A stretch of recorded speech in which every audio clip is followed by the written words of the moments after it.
100 actrices porno se sont retrouvées dans les rues de Tokyo pour protester. Contre quoi? La législation japonaise a annoncé que la dernière loi sur les vidéos pour adultes a freiné les pires abus de l'industrie pornographique. Pourtant, les stars de l'industrie affirment, au contraire, que cette loi tue leurs moyens de subsistance. Cela fait 2 ans que le Japon a introduit une nouvelle législation, une législation protégeant à viser les jeunes femmes des acteurs malveillants dans l'industrie des films pour adultes. Et clairement, tout le monde n'est pas content avec cette loi. C'est donc 100 stars et producteurs de AV, Adult Video, qui se sont réunis pour protester contre cette loi, ici à Yurakucho. Mogami Ichika, 27 ans, et d'autres stars de la vidéo comme elle ont défilé sous la pluie, portant des parapluies roses et des imperméables roses dans les rues de Ginza à Tokyo ce 23 février. Le producteur de télévision et manager de talent Terry Ito, 74 ans, marchait en tête, guidant le groupe jusqu'à la station de Yurakucho, où les manifestants ont recueilli des panneaux de pétition. Le groupe prévoit de soumettre leur signature à la Diète nationale. Derrière Terry Ito, les gens pouvaient voir des femmes portant une bannière qui disait « La loi qui était censée protéger les stars les pousse au contraire dans une impasse ». La marche a été rapportée comme étant la plus grande manifestation de l'industrie AV à ce jour au Japon.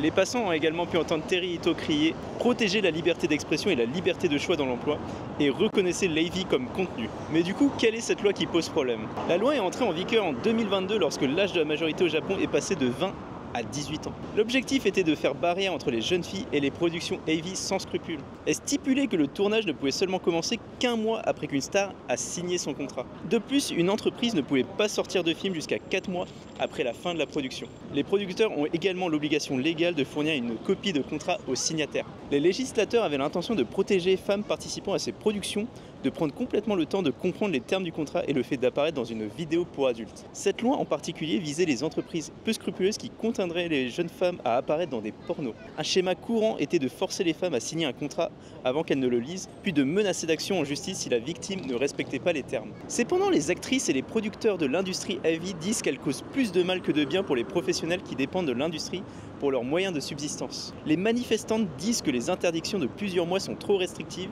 et ne respectent pas leurs droits constitutionnels au travail. L'actrice AV Yatsuhashi Saiko, 30 ans, a participé à la marche et a dit aux journalistes que, compte tenu de la liberté d'expression et de la liberté de choix dans l'emploi, le fait que ces lois puissent être faites arbitrairement est problématique. La loi a apparemment entraîné une diminution du nombre de productions ainsi que de nouveaux acteurs et actrices. En conséquence, les stars se tournent vers des productions souterraines. Pour illustrer comment la loi se retourne contre elle, Terry a fait une comparaison entre la loi AV et l'ère de la prohibition entre 1920 et 1933 aux États-Unis. L'alcool était interdit et ensuite la mafia le fabriquait. Les actrices se retrouvent obligées de tourner dans des productions hors la loi ou parfois même à l'étranger. Les actrices qui ont pu réaliser des films l'année dernière ne pouvaient gagner maximum que 400 000 yens, soit 2456 € sur toute l'année. Et ça car les productions étaient bien trop réduites, signalant comment la loi a fait plonger l'industrie AV.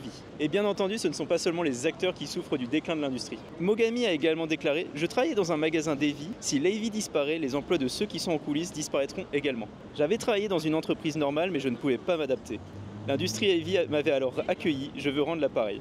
Je fais cela depuis environ 4 ans, mais c'est ce qui rend la vie digne d'être vécue. Cela donne un but à mon existence. Je ne veux pas que cela disparaisse, à moins que quelqu'un ne parle, rien ne changera, a déclaré Mogami. Le réalisateur AV Nimura Hitoshi, 59 ans, a déclaré « Il s'agit de protéger la dignité de chaque être humain. Soudain, un jour, nous avons été privés de nos revenus. Je veux que les gens comprennent cela. » Il dit qu'il est dans l'industrie AV depuis 35 ans, depuis qu'il a commencé comme acteur.